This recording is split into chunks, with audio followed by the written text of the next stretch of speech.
Delete ಆಗಿದಾವೆ. ಇದೇನು enquiry ಮಾಡಿರಿ ಅಂದ್ರೆ ಮಾಡಲಿಲ್ಲ ಇಲ್ಲಿವರೆಗೆ.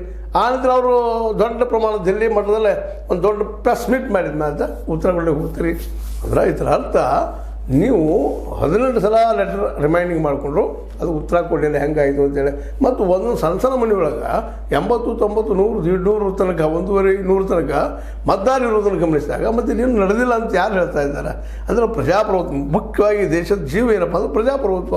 ಮತ್ತು ಪ್ರಜಾಪ್ರಭುತ್ವ ಮುಖ್ಯ ಮತದಾರ ಓಟ್ ಆಗೋ ಒಂದು ಏನಪ್ಪ ಡಿಲೀಟ್ ಮಾಡೋದು ಇಲ್ಲ ಆ್ಯಡ್ ಮಾಡೋದು ಇವು ಮಾಡೋದ್ರಿಂದಾಗೆ ನಿಮ್ಮ ಗೆಲುವು ನೀವು ಒಂದು ಏನಪ್ಪ ಸುಲಭ ಮಾಡ್ಕೊಂಡು ಹೋಗೋದನ್ನು ನೀವು ಗಮನಿಸಿದಾಗ ಸಹಜವಾಗಿ ಅವರು ಇವತ್ತು ಎಲ್ಲ ಇನ್ಸ್ಟಿಟ್ಯೂಟ್ಗಳು ವಿಶೇಷವಾಗಿ ಎಲೆಕ್ಷನ್ ಕಮಿಷನ್ ಅಂತ ಮುಖ್ಯವಾಗಿ ಅವ್ರು ಕೈಲಿಲ್ಲ. ಯಾಕಂದ್ರೆ ಸ್ವತಃ ಆಡಳಿತಾರೂಢ ಪಕ್ಷ ಅವ್ರನ್ನ ಆಯ್ಕೆ ಮಾಡ್ತಾಯಿದ್ದಾರೆ. ಹಂಗೆ ರೂಲ್ಸ್ ಮಾಡ್ಕೊಂಡಿದ್ದಾರೆ 2-1 ಅಂದಮೇಲೆ ಯಾರು ಬಂದರೂ ಅಷ್ಟೇ. ಹೀಗಾಗಿ ಅವರು ಎಲೆಕ್ಷನ್ ಕಮಿಷನರ್ ಏನಿದ್ದಾರೆ ಜ್ಞಾನೇಶ್ವರ್ ಅವರು ಸರ್ಕಾರಕ್ಕೆ ಬದ್ಧಿರ್ತಾರೆ, ಸರ್ಕಾರದ ಒಬ್ಬ ಪ್ರತಿನಿಧಿಯಾಗಿ ಮಾತಾಡ್ತಾ ಇದ್ದಾರೆ. ಈಗ ಅವ್ರು ಉತ್ತರ ಕೊಡಬೇಕಾಗಿತ್ತು.